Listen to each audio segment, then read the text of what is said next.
What's up, squad? It's your man Unspoken Reviews, back again with another video, and today we're going to be doing something a little different with some movie news that we got just a couple days ago, and it has been revealed that Marvel and Disney have finally decided playing around with this foolishness and have decided to recast Marvel's Black Panther. That's right, guys. I know this was a movement that was going on ever since the death of the late Chadwick Boseman, who did play Black Panther in the Marvel Cinematic Universe, going all the way back to Civil War and his introduction.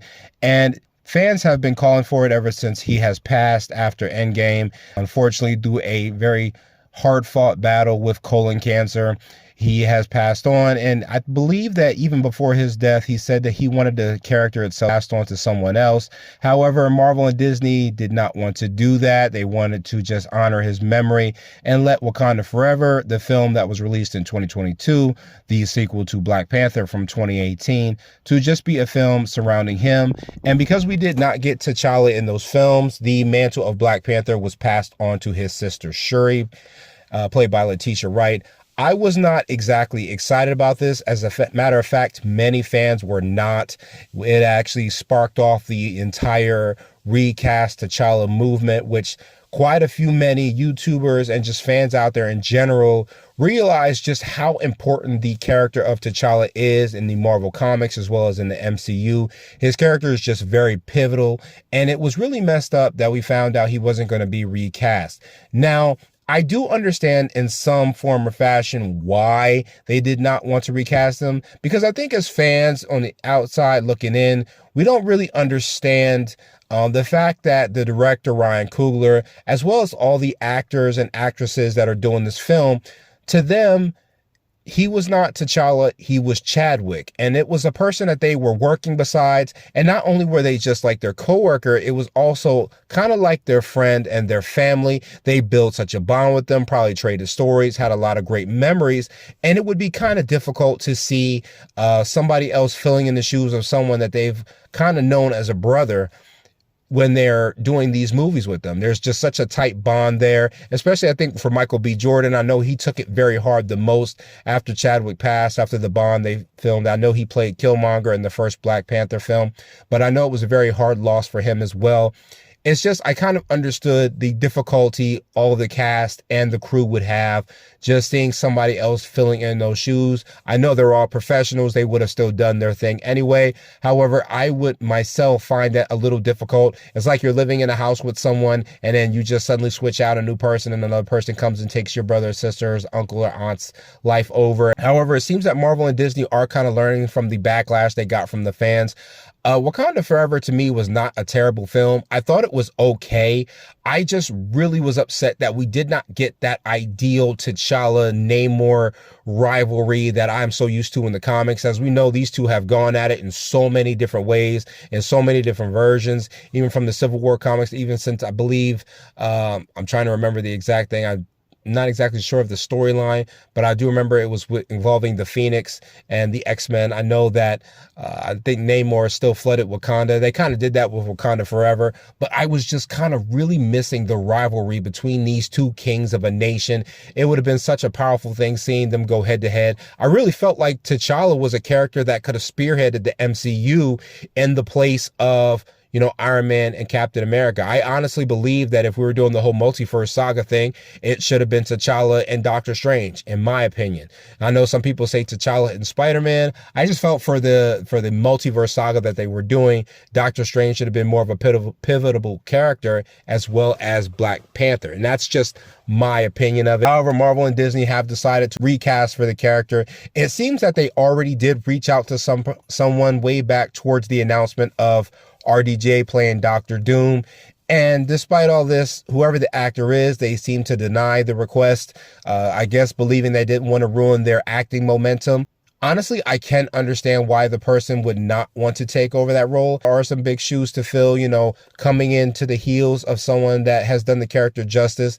But I understand, even though it's a fear, the character must live on. And I think that whoever would do it would just honor the memory properly, at the same time bring their own flavor.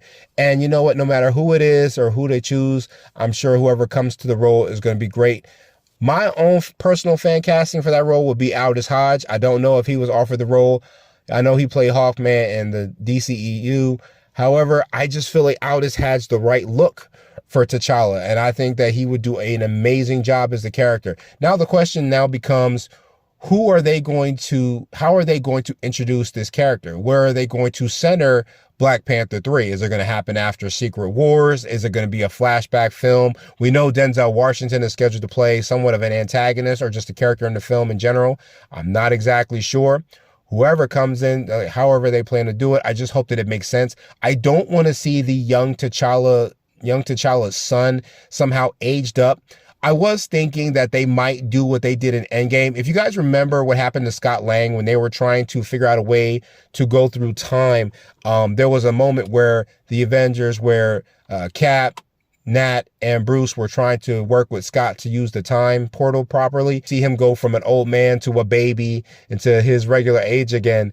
And I think Tony shows up and says, you know, instead of pushing Lang through time, you push time through Lang. I thought maybe that might be what they might do. However, that doesn't really make any sense when you realize this is still a kid. And even if you were to push time through this kid, he's still going to remain a kid, you know, at the end of the day.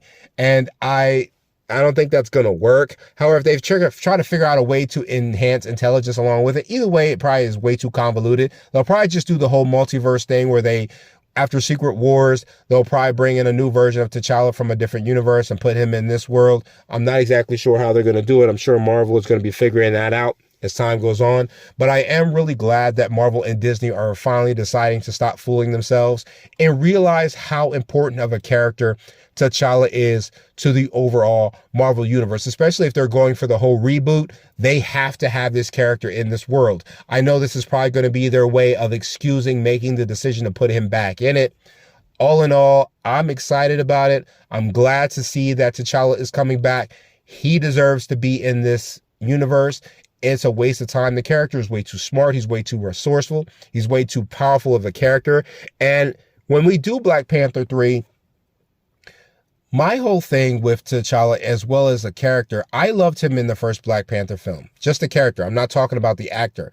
But what always bothered me about T'Challa as a character in the first Black Panther film is that the character himself was just kind of centered around a lot of females. There wasn't really a lot of male type of counterparts other than, I think his friend, he felt like he was betrayed by, because T'Challa did not bring Claw back, or Killmonger, who is his opposition, or Zuri, who was his father's counsel, and we had like a small cameo from his father.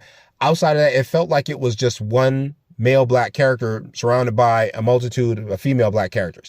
And I really don't want to see that. I do understand that the character of T'Challa needs people that he falls back on, that he trusts, but I do want to see some kind of male characters moving through Wakanda. That's not just, I know I love the Dora Milaje. I'm not, coming down on them.